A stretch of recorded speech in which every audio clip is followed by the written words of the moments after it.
viewers, Indigo Arts here, and today I'm going to teach you guys how to do an escalator, which looks like this. So let's get started.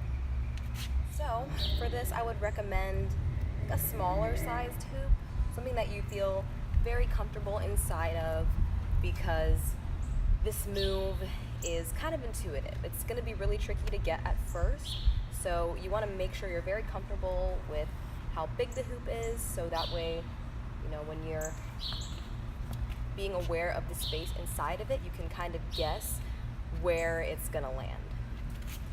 Okay, so we're going to start at the top here. So your hand is going to be up over your head, palm facing out, thumb up. Okay, and you can really go either way with this, forwards or backwards. I personally like to go backwards, and I think it might be easier for you starting out because it will kind of force you to have that momentum going down the escalator. So to get that momentum, you're going to start by hinging your wrist back. So the hoop is starting here. You're going to hinge back so that the hoop is now ready to do a sort of coin flip over your arm. Okay, so hinge back. As you're doing that coin flip, you're going to let go of the hoop with your top hand, and then it's going to come to this position. Now, with your left hand, you're going to bring that down to your left thigh, and the hoop is going to continue to fall in a diagonal motion.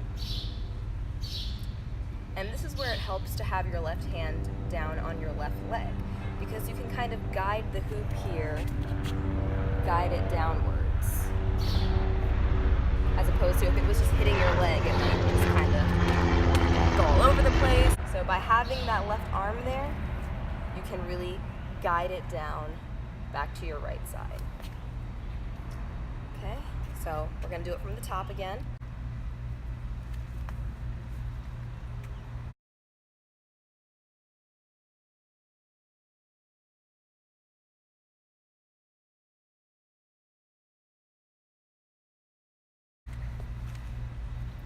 Okay, and if you're still having trouble with this initial kickoff motion, you can also practice just hinging it back and letting it go. If the coin flip is not really helping you get the motion, so you can also just let go. Okay, and with this, I'm even leaning my body over to the left a little bit. And this is where the intuitive element of the move is going to come in, because you kind of have to just get used to it being able to fall across your body, and that's what's really going to take the most practice, is getting it to fall in the perfect position so that you know exactly where it's going to land. You can keep your legs straight, crossed. It's really whatever you feel most comfortable with. Now to do the reverse escalator, which is taking it back up your body, you're going to catch it at the bottom of the escalator, and then you're going to push as hard as you can all the way back up. And for me, I like to put my hand up when I do this because it's a way to get your body in the correct alignment for this move. Okay. And then you're up here, hinge back, coin flip or let go, then let the hoop fall down your body and catch it on your right side, flip it back up. Now I did mention there's two ways you can do this. When you hinge to the back, the hoop is going to fall on the same side, but when you hinge front, the hoop is going to fall on your opposite side. So that's just something to keep in mind, but just because it necessarily falls down on your opposite side doesn't mean that the reverse escalator is going to be on the opposite side. The reverse escalator will be on the same side as you finish, but the opposite side from where you started.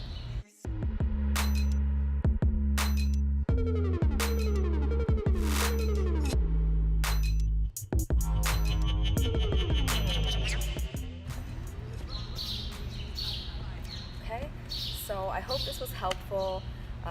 Like I said, escalators are very intuitive, and you're just gonna have to practice it over and over and over again until you can really get it to fall in the right places on your body. So if you like this video, go ahead and give it a like.